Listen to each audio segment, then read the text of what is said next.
Welcome to the first episode of Vital Conversations. We're excited to do this.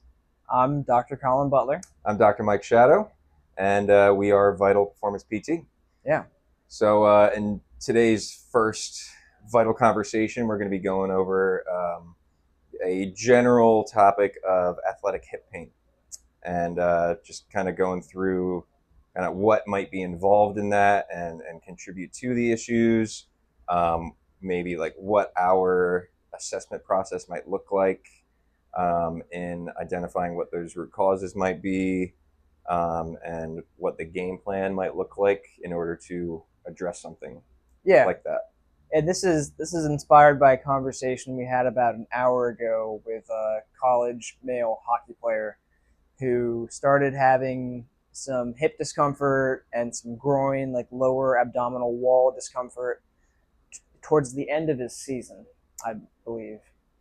I think he actually started feeling it earlier in the season. He just played through it. Yeah. He didn't have a specific mechanism, meaning it's not like he had one specific play where he felt his hip pop and his symptoms started. It was what we would call insidious, is probably what a doctor would call it. Yeah. Just it started happening over time. I like the abbreviation of NAR, no apparent reason. Yeah, that's a good one. Yeah. I actually haven't heard that before. It's good. But yeah, he managed to play through it for the entire season, and then he got an MRI, showed that he had a partial hip labral tear and that he had a sports hernia. So let's start with this. What is a sports hernia? yeah, so typically there's two kinds of hernias.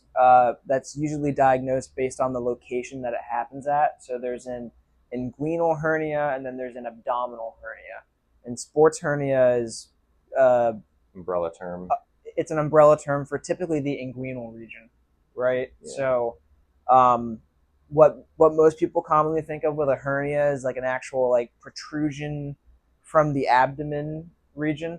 A sports hernia doesn't necessarily have the protrusion. It's just some kind of an injury to either the muscular attachments onto the inguinal ligament, or some damage to the inguinal ligament itself. I agree. But yeah, he described it as like sharp abdominal pain that feels like it's like pulling or ripping when he does certain movements, or some movements that are asymptomatic until he gets to a certain amount of intensity. I think specifically for him, it was he tried some full effort, full intensity sprints. Yep.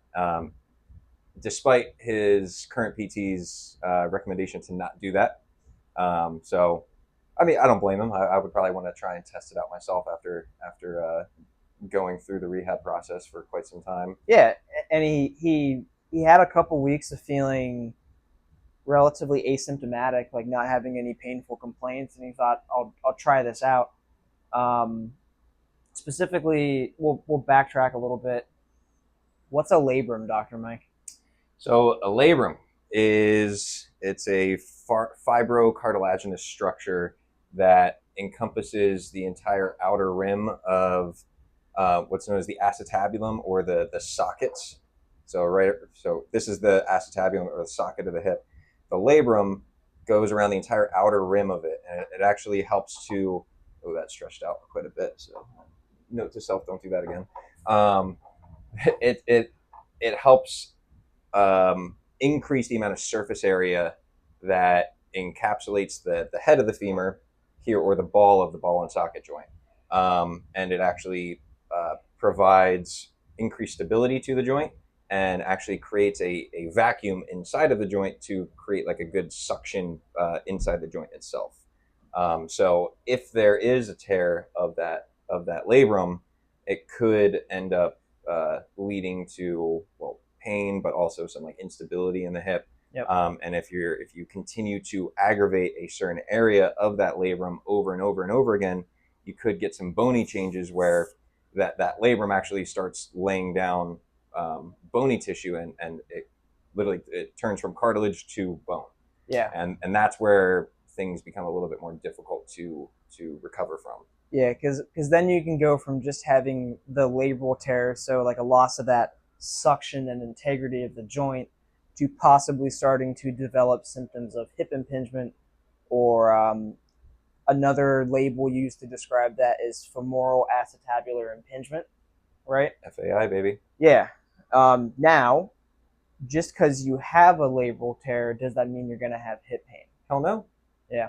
And there's studies that show that I can't recall the specific percentages, but a pretty large portion of hockey players can have labral tears and have no symptoms whatsoever, and they would have never known that they had a labral tear until they got Or even that hip imaging. impingement too, Yeah. right? Yeah, same thing. So what tends to increase the likelihood of experiencing labral issues or hip impingement, it's typically repetitive hip motions that you're doing over and over and over again, typically with athletes that specialize in a single sport. And so you're constantly loading the hip in a specific way over and over and over again that overloads the structures of the hip, and then that can lead to a potential labral issue or hip impingement. Which is usually stuff that involves a lot of repeated, very forceful hip internal rotation. So there's two primary movements of the hip.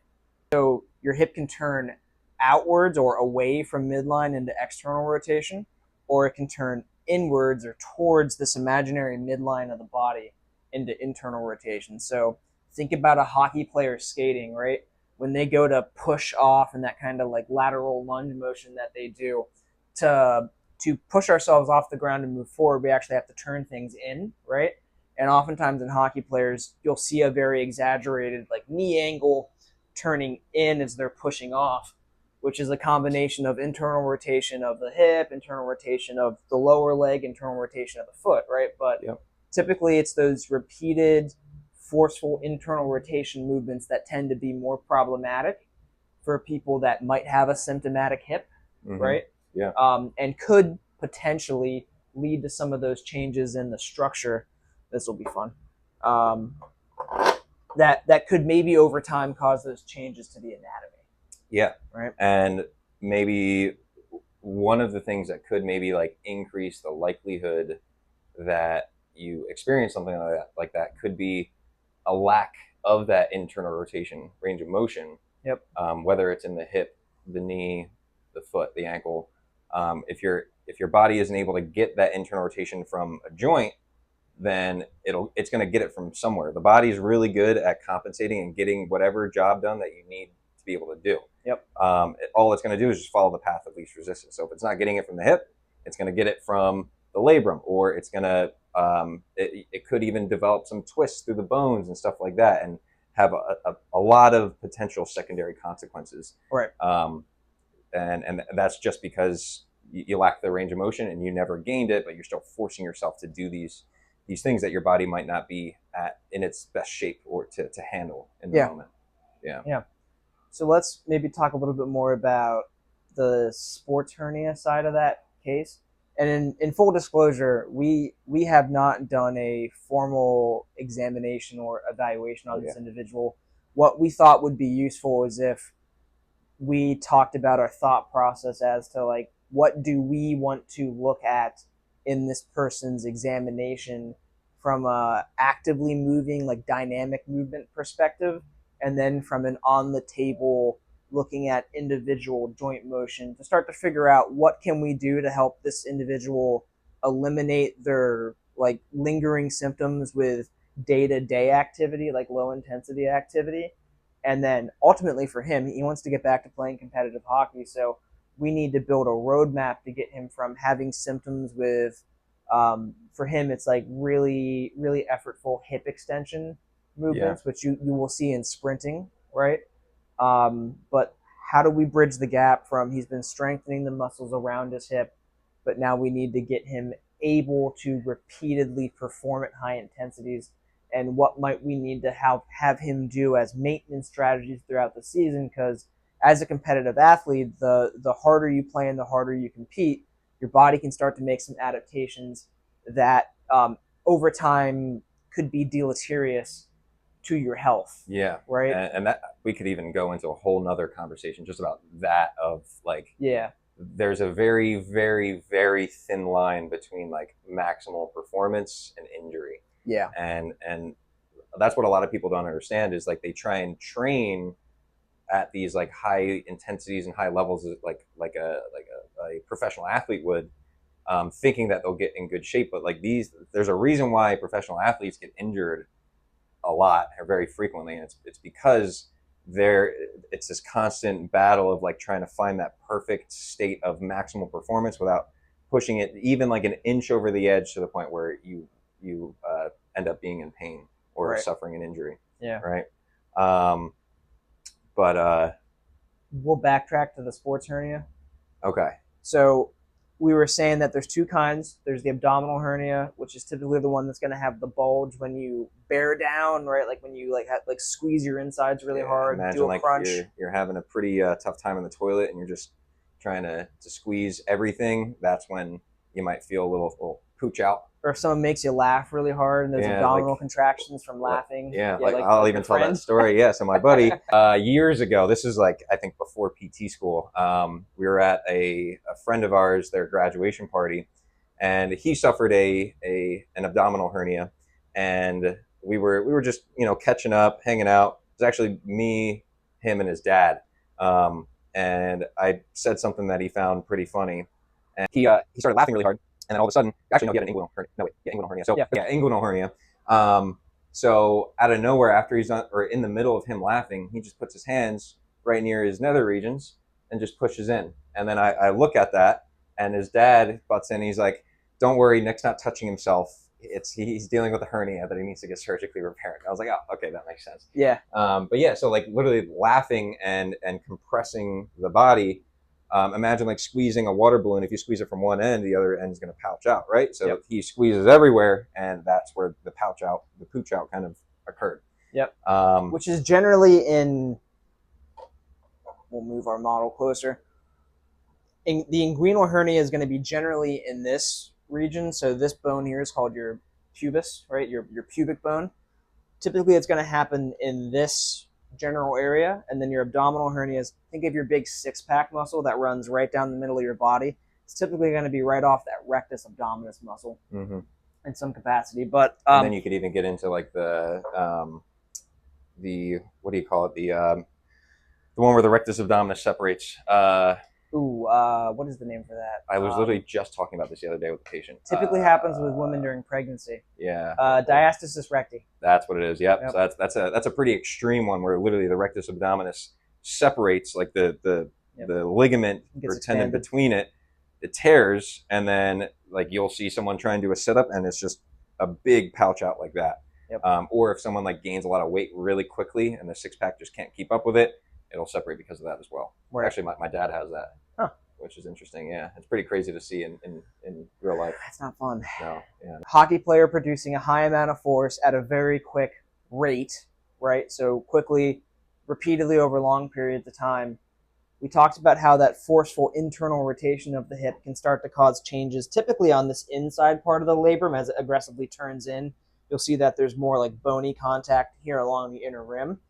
But there's a lot of muscles that run down from like around the knee area or like the lower femur area that run up and attach along here. And those muscles also help to turn the femur bone in, and then also to extend the hip or bring it behind the body, right? Yeah. So possibly, I would say a lot of hockey players probably have an inguinal hernia that they just don't know about. Yeah. Too, kind of like how they can have those bony changes we were talking about. 100%. That could be our possible mechanism for how that happens. Yeah. Right. And then add on to that, just skating in general is a generally unstable sport, right? So it's very common to lose your balance and kind of go into these awkward positions where you kind of end up in a split or something like that, and that can increase the amount of tension on those inner thigh muscles, which are called your adductors, and that could potentially lead to issues as well. I'm treating literally just discharged a patient, hockey player who he's a little bit of an instigator and took his hockey stick and started checking someone. Is it unfortunate? And yeah, definitely. And the guy tried to get him in a headlock and hip toss him. and he was able to prevent that from happening. But he ended up in a split and had like a pretty significant like grade 2 to 3 hamstring Yeah. tear, with a decent amount of separation, but no surgery, and he's actually doing great right now. So pat myself on the back, but honestly, it's all his. He did all the work, so kudos to him. Shout out Jonathan. So I think this is a good segment. Then we've talked about the anatomy that's involved in the case of our prospective patient who's the hockey player, but like, how do injuries happen, right? This is one part of Vital Conversations is we want to talk about different subjects and then share some of the analogies and metaphors that we use with patients to help them understand possibly how they ended up in our clinic, right? And what's going on with their case. So we're going to use an extreme example because it's easier to understand, right? But an injury happens whenever a part of your anatomy gets exposed to more force than the tensile capacity or like the stretching. Think like you drop a vase and it shatters, right? That there's another term for that. Overload. Yeah, when any part of your anatomy is overloaded, either with a large magnitude or like a high amount of load, or that the rate of loading exceeds the capacity of the anatomy to recoil, right?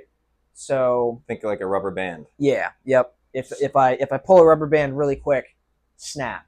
If I slowly increase it over time, it can go back, right? Yeah. If I am holding a cup, right, and I'm holding onto it kind of hard, and then Mike makes me laugh, and I jerk and I squeeze it, it might shatter, right? When the magnitude, the amount, or the rate of loading exceeds the constraints of the anatomy, right? So the case of Mike's patient that he just discharged, who had the hamstring tear from the split, right? The amount of stretch that went through his hamstring exceeded the ability of the muscle to recoil, and some of the fibers of the muscle ripped. You heard Mike use the term grade 2 and grade 3 muscular strain. There's a 1 through 3 scale that muscular strains get rated on. 1 is a minor overstretching of it. Grade 2 is going to be some partial tearing of muscle fibers, but there's still some that are intact. So your muscles have millions of fibers, right? They're not just one unit. Mm-hmm. We don't need to talk about sarcomeres here. Yeah, no. But let's not open that can of worms. Grade 3 is going to be you ripped all of them. Yeah, like right? there's literally nothing holding it together at a certain the tendon point. and the muscle or the muscle to the muscle. Yeah. And yeah, I think there were parts of his that were grade 3. I guess you could maybe grade it as like a 2.5. Like sure. It was hanging on by a thread on certain areas. Right. But typically grade 3, you're going to see the need for those muscles to be surgically reattached. Yeah, I was actually, like, based on the MRI results that he got, I was actually surprised, gladly surprised. I really would have thought that the surgeon would have pushed for surgery. Yep. And they ended up saying, no, let's try PT first, which is awesome. And that's a whole other issue that we could go over of, like, people jumping to surgery too quickly, too soon. We'll probably do one about that with back pain. Yeah. And that's a good idea. Maybe share some stories about why I decided to have back surgery. Yeah, that's a good call. Yeah. But how does that mechanism come into play for our case that we're talking about in this sports hernia, right? Yeah. It could have been that forceful turning in. Maybe he had a game where he was like really on it and like really training hard, and maybe he did have an incident where there was like a quicker impulse with like a greater magnitude of force that caused those muscles to pull particularly hard on the inguinal ligament that caused some damage to it, right? Hockey's the most violent sport known to man. Like, you got people moving at like 25 to 35 miles an hour, colliding into people, right? You're in all sorts of like extreme joint angles sometimes when those impacts happen. So it's possible that he had an impulse that maybe even also did some damage to his labrum. Yeah. Right. We can also maybe talk about, we mentioned before how the body's a master compensator, right? So your body might change how you move around an area in its best effort to protect it, but over time, some of those changes in how you're moving at that joint system can contribute to increased strain on different parts of his anatomy, right? So yeah. So you can kind of think of movement and how we like put force into the ground and everything as like it's a transfer of energy up and down throughout the body. Yep. And we need to be able to evenly distribute that energy across multiple different structures at all times. And if you're not able to create that even distribution of energy, what can happen is that that energy or that force accumulates in specific areas more than it can handle, right? And that's like is that kind of what we were getting at there? Sure. Yeah. Yeah. And that could lead to an issue as well. And that kind of goes back to like if you lack internal rotation in the hip or anywhere else throughout the body, that energy won't be able to flow how it needs to, and it'll accumulate in different areas, or like in the labrum or in the connection point between where the abdominals and the groin musculature meet. Yep. And then it surpasses what it can handle, Yep. and pain or injury results because of that. So let's segue into, we talked about we would want to look at how this athlete does what you and I would call different locomotive tasks, right? So locomotion just means like movement, and typically we think about it in terms of walking, which is also called gait by medical professionals. Gait, propulsion. It can also just be talking about like how does this individual walk, right? Obviously, walking, just because you can walk pain-free doesn't mean you're prepared for sport, right? And how does this individual do when we look at skipping, right? Jumping, hopping on one leg, right? Marching. Those, we would classify that as our like locomotor screen. It's not just walking, It's like all the different ways people can propel themselves in different directions at different speeds, right? Yeah. So part of what we would want to look at is it's impossible for us to say if we see a lot of changes on one side or the other, if that was present before his injury or if it's a result of some of those compensations that the body made to continue moving around the insult that happened there, right? But what would we want to look for with his running, with his marching, with his skipping? Yeah. So in regards to running, some of the things that you would want to look at are, okay, what does their stride length look like? Are they taking too long of a stride where their foot is too far out in front of them? That could increase the amount of tension through the hamstrings and adductor musculature, and that would likely it would increase the likelihood of seeing more of like a heel strike gait pattern, which you don't really want to have when you're running, because if you strike your heel on the ground before anything else, that's a lot of force that's going to go right up the chain. It's actually slowing you down. Yes. Yeah. Yeah. So it's pushing you backwards. Yeah. So you want to make sure that foot isn't too far ahead. I think it's about 1.5 times the foot length from midline of your body is kind of like what you look for there. Yep. And you want to make sure that you're getting more of a midfoot kind of strike pattern. Can they access that hip extension as their body continues moving forward, or does their leg kind of stray out to the side? Are they another one regarding stride length? So stride length and cadence are probably the two most common things that people have an issue with that are super easy. So cadence is just the number of steps per minute that you take while you're running. And I think the research is kind of showing around 180 steps per minute is what you want to shoot for. For like longer distance running, right? Yeah, more of jogging at like a comfortable pace that's what I'd be looking at there. Like some other things I would look at with running mechanic is like, what is their torso like? How are they super lean forward? Are they staying too far upright? Like you should have at least a little bit of like a lean forward in the torso. What is their, looking at it from the behind, like what is their spine looking like? So if they can't get that internal rotation from the hip, you're probably going to see a lot more side bending in the spine. Yep. Which helps you direct pressure down. David's sprinting video. Did you see that? So yeah. So I think David sent it to me. We will actually clip it and put it in the video. David's gonna love that. David has. This is our old roommate in physical therapy school. We love David Lee. David has probably just like the anatomy he was born with, he has a ton of hip external rotation and minimal hip internal rotation. So like this pelvis, right, is probably not representative of everyone's anatomy. This has the sockets relatively squared ahead. This has a relatively forward-facing acetabulum, that roof over top of the femur. You can be born with more relative hip external rotation at the femur itself, and then you can make changes, whether it's stuff you're born with or just changes based on like how your body moves over time, that can more externally rotate both your sockets, one socket. We see that a lot on the right side with some patients who are coming to see us for help.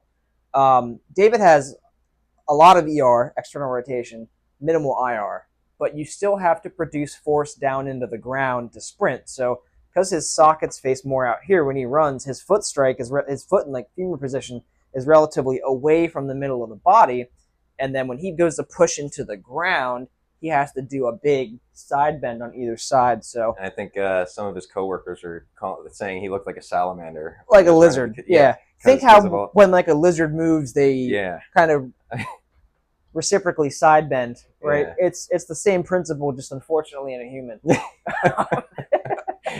He's either gonna find this really funny, or he's gonna be mad. Yeah, he's gonna be upset.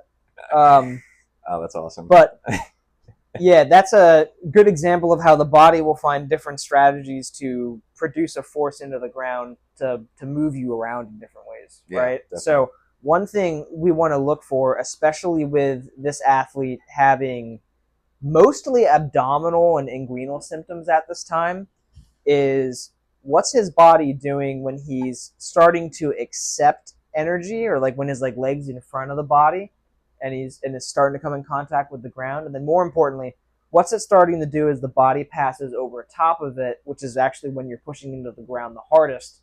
And that's what would require the most internal rotation. Yeah, so does this dude have a big side bend or a big lean of his body over that side when he's in that position where the leg's starting to get straighter over top of it? Yeah. Right? And then that would increase your abdomen. So think like an exercise people do in the gym when it's starting to become summer and they want to look good in a swimsuit, right? You might do like standing lateral crunches, right, with like a kettlebell or like a weight. Yeah. That's going to increase the amount of abdominal contraction on that side. Your oblique muscles actually attach down onto that front aspect of the pelvis. Mm-hmm. If some of that's going on with his let's say locomotive patterns, right, that could be increasing the stress on there, and we might actually need to do some exercises to make sure that he has the joint range of motion available, which can be a combination of biomechanics at the hip or even at like the thorax. Yeah. And retrain some of that to kind of take some of that repeated stress off of the front of his hip. But I think the bigger issue from his plan of care is that his physical therapist, from what he was telling us, have done a lot of what we would call like general physical preparation, or like working on local muscle strength, right? Like having him push the sled, probably having him do some like squatting and some lunging, right? Yeah. But then he needs to get back to being able to sprint, right, on land and on the ice. He kind of went from just having some like general muscle strength and general muscle endurance to going right back to sprinting, which is an activity that puts like 5 to 7 times your body weight and forces through the body. Yeah. So a big part of his plan of care potentially, right, would be, can we get him, say we see a lot of these pushing into the ground compensations, right, on his left side, which is the symptomatic side. Can we resolve that by making sure that his joints have the ability to get into those shapes and positions, right? Can we do some training so that he can hold on to it at higher rates of force or like higher speed of repetitive movement, so like amplitude, right? Yeah. But then also a great analogy we use is your training and exercise is like medicine, in that the movements or the medicines that you're taking are not inherently harmful, but if you take too high of a dose over too quick of a time, you can have some symptoms, right? Yeah. So like if I take 500 milligrams of Advil because I have a headache or because my back hurts, right? That could be helpful. But if I take 5 grams of Advil, You end I up in the might hospital. I might go into the hospital with poisoning or like if you even make it start there. having like ulcers, Yeah. right? Um, It's it's essentially like too much of a good thing can be bad for you too, right? Yeah. So anything in moderation Yeah. can be good. I guess depending on exactly what it is, but Yeah. I really like that analogy. Yeah. And the name of the game with what we do as a performance physical therapy clinic is we help you build a plan. So you had some adaptations that happened, whether it's a disc herniation, a labral tear, a sports hernia, right? That caused you pain or injury. The name of the game with us is we have to help you build a plan to make some positive adaptations. And think of like a Chinese martial, or like think of Muay Thai people, right?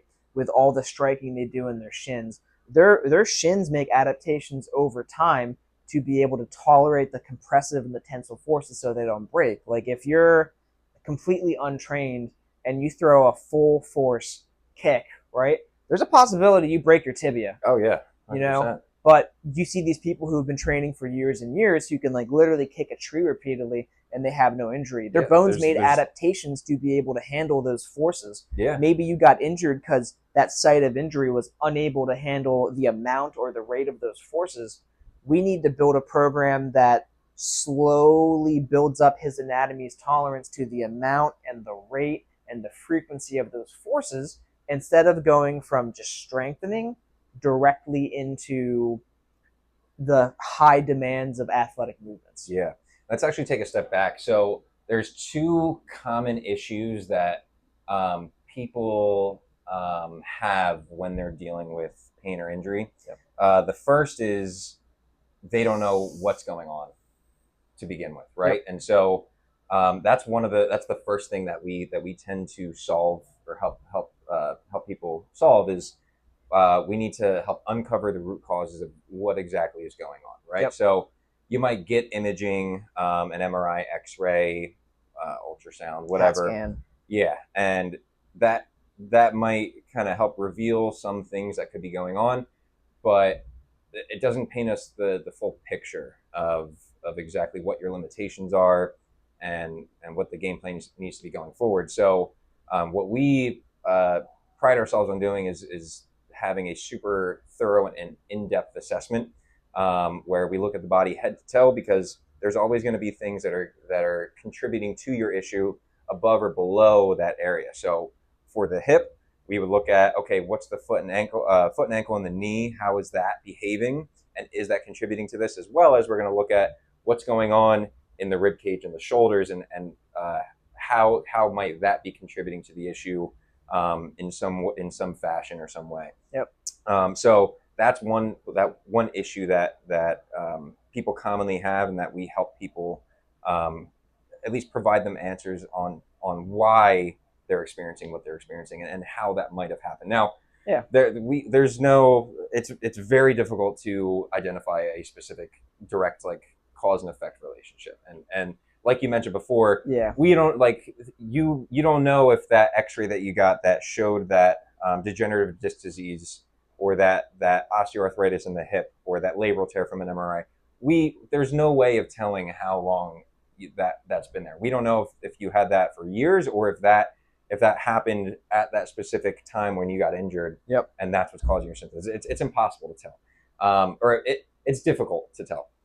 You don't get imaging when you're asymptomatic.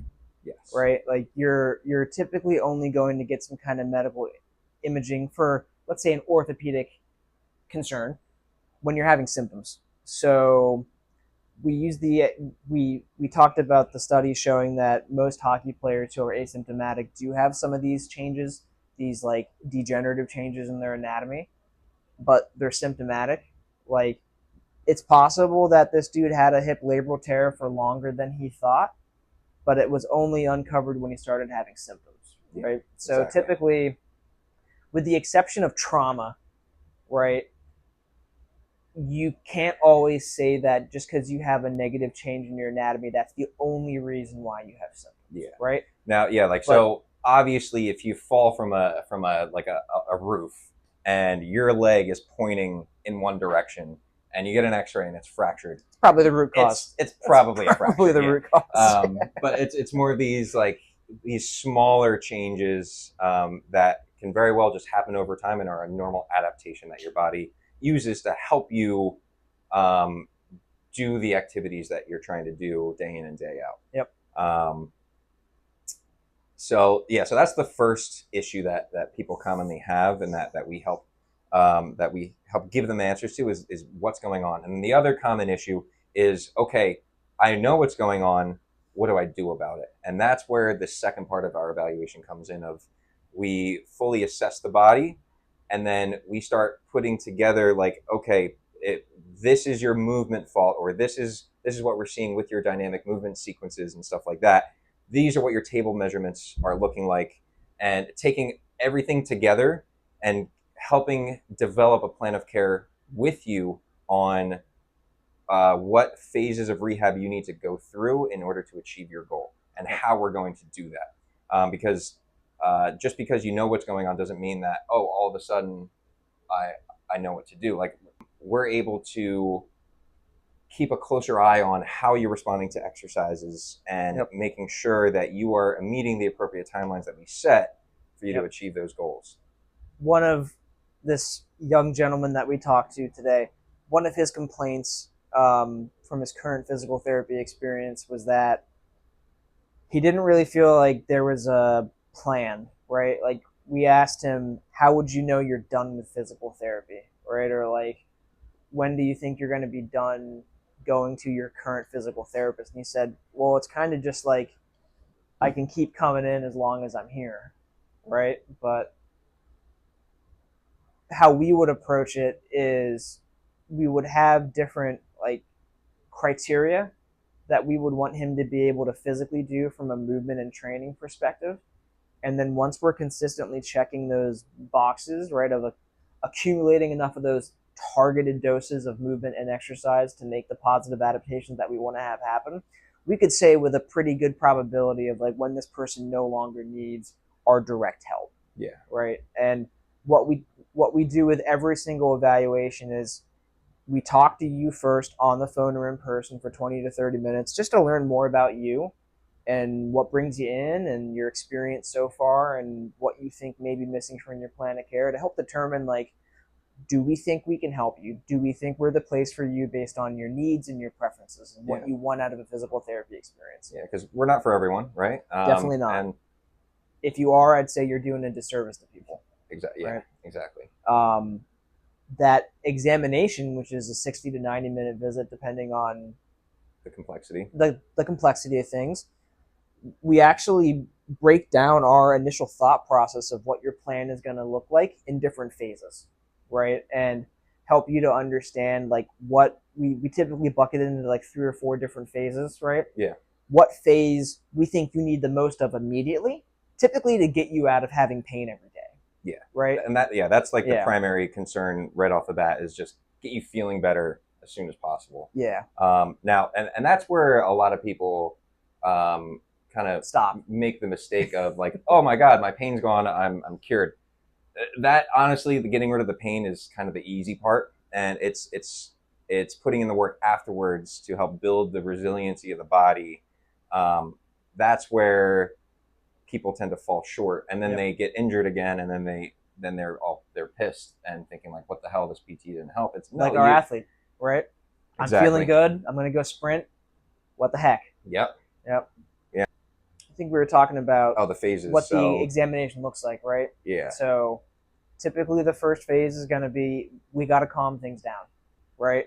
We might need to avoid different movements, right? Or different intensities of movement or like volume of movements to let the anatomy chill out, right? We have to get back to a place where our baseline can fluctuate up and down, but return to a steady, healthy baseline of function and feeling, right, consistently before we can build performance, right? If we have someone who's coming in for a consult who's not having regular symptoms, right, then we might not need to do a whole lot of time in that phase one of calming things down, where you might be getting more hands-on treatment, right? We might need to talk about factors outside of movement, right, to help build an environment in your body that's conducive to healing. Yeah, so things like stress, Yep, sleep, nutrition, stuff yep, like that. exactly. Um, it might be more about figuring out, all right, what's your current dose of stress, your current dose of medicine you can take without having a negative reaction where that homeostatic baseline swings too far in a direction that we don't like. Yeah. Right. Yeah. That's a good way to put it. And then from there, once we're starting to increase the ability to tolerate more stress, right, then it can become really more like performance oriented goals. And we have a relationship here with the owners of Stellar Athletics where performance is their thing. Yeah. Right. And if we're consulting with the care of our guy we talked to this morning, right, we're going to be working hand in hand with his coaches to help the coaches and him understand what phase they're in and what we can do to kind of create like a synergy. Yeah. Synergy. Yeah. Collaboration might be another word. Yeah. Between the clinic, between the performance side, between the health and the performance side. I mean, yeah, and that actually brings up another point here of so Shane told us that he wasn't ecstatic about the fact that he has no idea what his athlete's doing in PT. Yep. He has no idea what the plan is going forward, when he can start having him do more higher intensity exercises and stuff like that. And that's very frustrating because there's a lack of communication in this guy's kind of like healthcare team. And he's got a limited time window. Yeah. He's got like 7 weeks. Yeah. So yeah, time is of the essence with this guy, and he needs to make sure that he's doing everything he can to get back onto the ice as quickly and as safely as possible. Really, as safely as possible. Yeah, that's the biggest thing. Yeah. It's the best ability is durability, right? You don't want to chase performance at the cost of your health, because then you're not available to do the things you love. Yeah, especially down the road. Like, like you're going to be kicking yourself 5, 10, 15 years from now if you decided to play that one extra game when you knew you probably weren't ready for it, and now you're paying the price for it years, if not decades down the road. And that's when you made a change in your anatomy extreme enough that we can't conservatively manage our way out of it. Yeah. Right. And that's where either regular injections or surgery is the only viable option at that point. One way that I like to describe surgery, with me not being a surgeon, is surgery is giving you a controlled injury with the hope that it heals and allows you to start to rebuild function. Right? I like that. That's a nice way of thinking of that. Yeah. And there's some people that need it. So maybe we'll wrap up with talking about, like, it's outside of our scope of practice to recommend that someone get surgery, but we can still help people understand how we determine when someone may need more invasive care. Yeah, or right? it's beyond our scope at that point, or like it's essentially, hey, maybe, and this has happened plenty of times for me, where a client comes in to work with me and they have these restrictions, whether it's through specific movements or ranges of motion, dealing with a painful condition where I have a very strong belief that I'm going to be able to help them. And again, I'm not able to predict the future, but I'm able to recognize patterns and stuff like that, where I have a good feeling that I'm able to help this person. However, we try a few sessions and nothing is turning out the way that I expect. And that happens. That's like, again, I can't predict the future. And so if we've tried a handful of sessions and we are not getting any significant improvements in your symptoms or your mobility, or God forbid, knock on wood, like things just keep getting worse and worse, at that point, we've exhausted what we can try. And at that point, this injury is beyond our scope. And we have to refer you elsewhere, whether that's to an ortho or pain management or something similar, for injections or surgeries or whatever they might recommend. But again, that recommendation is beyond us. We're just we are responsible for recognizing whether or not you are appropriate for us Yep. to treat. And I really just want to make sure that the audience understands that that decision is not made only on your diagnosis. It's based on your response to treatment. Yes. Right. It's not solely based on the results of one scan. Those results can give us very useful information as to what we might expect from how your body's moving or how that specific joint is moving, but it's always going to be driven based on our very open relationship communicating about how the plan is going, right? Um, and understanding how you're responding to our treatment or to the treatment from the rest of your care team. Yeah. You know, and then we would typically make a recommendation like, hey, I'm concerned that we're not making progress, or I'm concerned that your symptoms are getting worse. Yeah, and that's totally fine. Like I've had clients that felt bad about telling me that, and I'm like, no, like this is important information. I need to know this stuff. That way, we can both make the combined decision. Ultimately, it's their decision, but I'm there to help inform them and provide them with as much knowledge as possible to make the most informed decision for themselves. But yeah, we need to know that information because again, not everyone has the best response to PT. But the only way to find that out is to try it. Which is when us having 1 hour per visit to talk with you, yes, right, and to monitor your response to the plan that we think is best for you, right, really helps us to make that decision faster at times as well. Yeah. Instead of, I'm not speaking for all larger physical therapy companies, right? I've worked in the out of network space my entire career, where I'm seeing a lot of people who have had those initial experiences, right, with what most people understand to be physical therapy. Oftentimes, there's just too many people on the schedule, and it's more focused on you need to do these exercises instead of understanding how is this going. Yeah, exactly. So I do have experience in the in-network physical therapy practice realm, and initially it was actually it was definitely an outlier, the company that I joined at first, where we only needed to treat 10 people a day in an 8-hour day, and so that is totally feasible where maybe like a few patients treatment sessions overlap, but at least I was still able to provide some one-on-one care for my clients. It was when that specific practice got bought out by a bigger corporation that things started to change, where the number of people that we were required to treat went from 10 to 20, and now this was a gradual increase. And then I eventually left that job and ended up joining a different company that it was a pretty common thing to see up to 30 people in a day.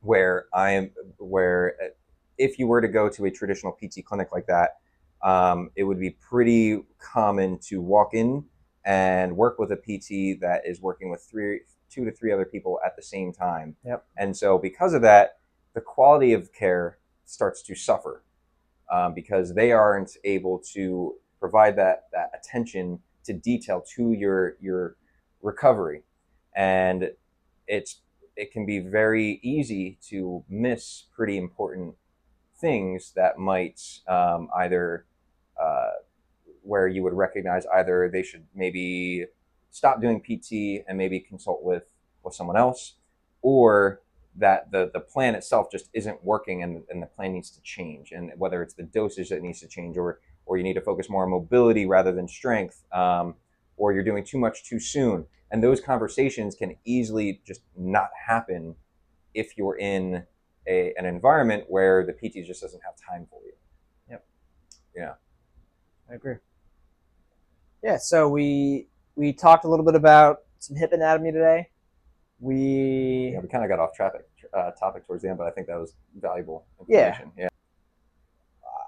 We really wanted to give you guys an inside look at what are we immediately thinking about would go into an assessment, right? To figure out, is this appropriate, right? Do we think we can help this person? How would their care look? how might this case be different than other cases? How do we figure out when surgery might be necessary, right? And then you'll probably hear us talk about some of these concepts repeatedly because there's some core principles that are applied to every single patient that we work with, right? There's some Yes. foundational principles to how the body functions and recovers from injury that we're thinking about with every single case. So I thought this was a lot of fun. Oh yeah. Yeah. All right. Well, thanks for tuning in to the first episode of Vital Conversations.